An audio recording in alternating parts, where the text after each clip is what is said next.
Hello friends, welcome back to my channel. So before I reveal the finished urn, I just wanted to remind everybody what the rough draft looked like. We're going to do just a little close-up, just pan, let y'all see. Okay, here we go. Okay friends, this is the urn. I'm just going to do a quick turn just so y'all can take in the details, and then I'll talk a little bit about the process, how I painted it, just things like that.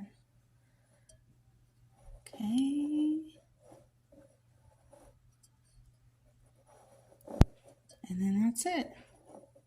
So this took me about 2 days total to paint. I painted all day Saturday and Sunday, just taking hours long breaks in between each section.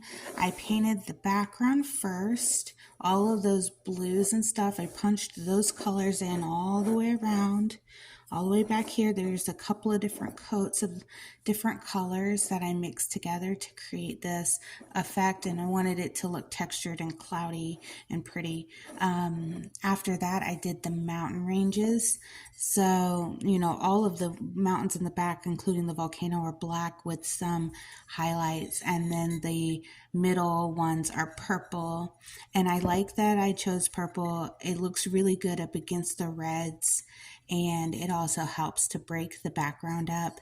It looks wonderful with the lava and stuff too. After that, I did the volcano erupting, so I painted in all the reds, oranges, yellows. I did some splatter effects so that it really looked like it was bursting, and I put some splatters down here and here to make it really feel like the lava is moving down, crashing into these rocks, and they're splattering, you know. After that, I painted the cat. He took a couple of hours. There's lots of layers in here. The shield was next, and from this point forward, I started using like metallics and glitters and stuff.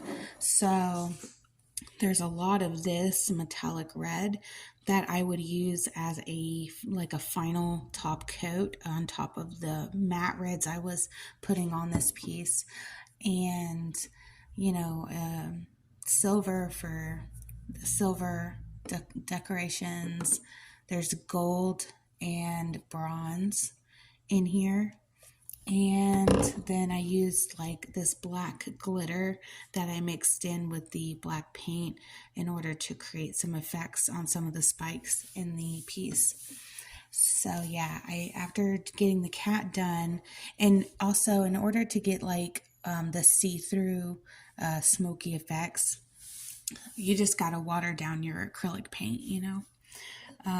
When it's watered down, you can do like a thin kind of transparent layer so that you can still see details underneath.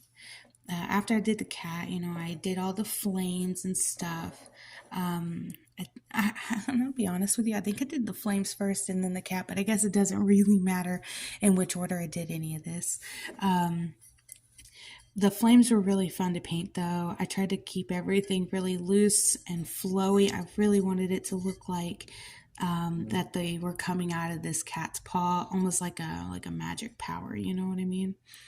And I tried to make sure that I kept in like layers and stuff too.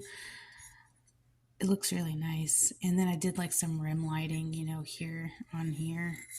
After that, I did the spikes. So these spikes are like a little mix of, you know, black, white, and a tiny touch of purple, and that black glitter, and it really just makes the spikes pop off the background, you know. And I know it's hard to like see the glitter through the camera, but in person, it is so pretty. And after that, I did the bones. I used one of the Breath of the Wild Leviathans as my reference for this spine and rib cage. And then I Googled a couple of different skulls, and I just sort of like did a few different designs here and there, like a rat skull. I found this one online that had like some mushrooms coming out of its head. This was another guy that I just sort of tweaked to do my own thing with, and I just made this guy up. And then after that, it was the demon. He was the last thing to paint. And he just, a lot of red, maroon, which is red and blue mixed together, some black, some orange, and just from here all the way around, just doing the shading, the highlighting, all of that over and over. Did lots and lots of layers because red's kind of thin and you kind of got to do a bunch of layers, and then down to his hand.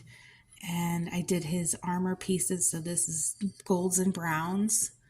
I liked this piece up here, like the tips of his horns. I liked the idea that his horns were gold and that the red was just like a shell casing in my head. It looks kind of cool. So I hope I was able to,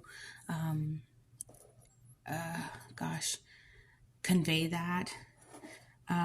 Or it could just be that his horns are gilded as well. Just whatever you think sounds good.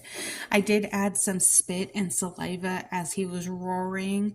I thought that, just added an extra element of like dynamics, to the piece.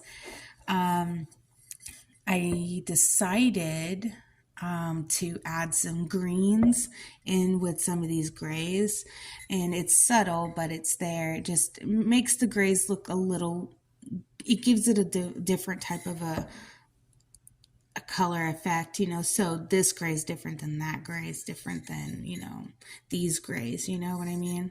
So a little bit of green in this. There's some green in the hilt here. The hilt, is that what it's called? I don't know. The thing he holds on to. That thing of the axe.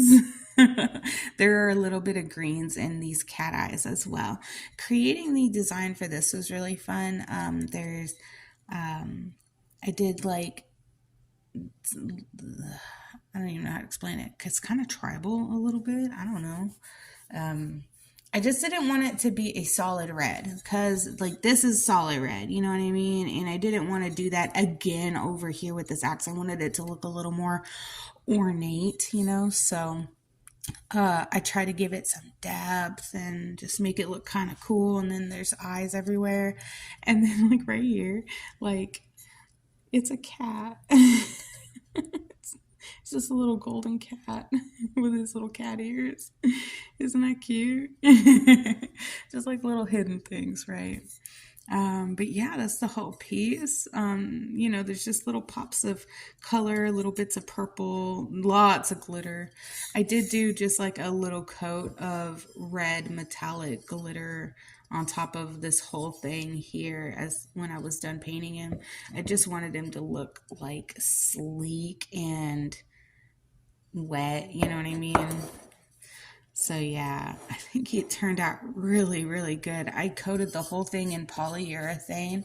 I did paint the inside so it's not all scuffed. I gave it a black rim, So yeah, I love how it turned out. There's a lot of depth here. There's a lot of like, there's a fore, a middle, a back. There's a story being told. The colors look wonderful. The details look great. I am so proud of how this piece turned out. So yeah, we're going to be delivering this to the client very soon, either today or tomorrow, whenever. Luke will be giving it to him. And then I can move on to my next project, which will be... We pushed the kidney collab back to another day. So I will say that my next thing I'm going to record will be in this little book right here. So yeah, and I'll tell y'all all about it when I do that video. Anyway, you guys have a great day. Thank you so much for stopping by, and I will catch you on the next one. See ya.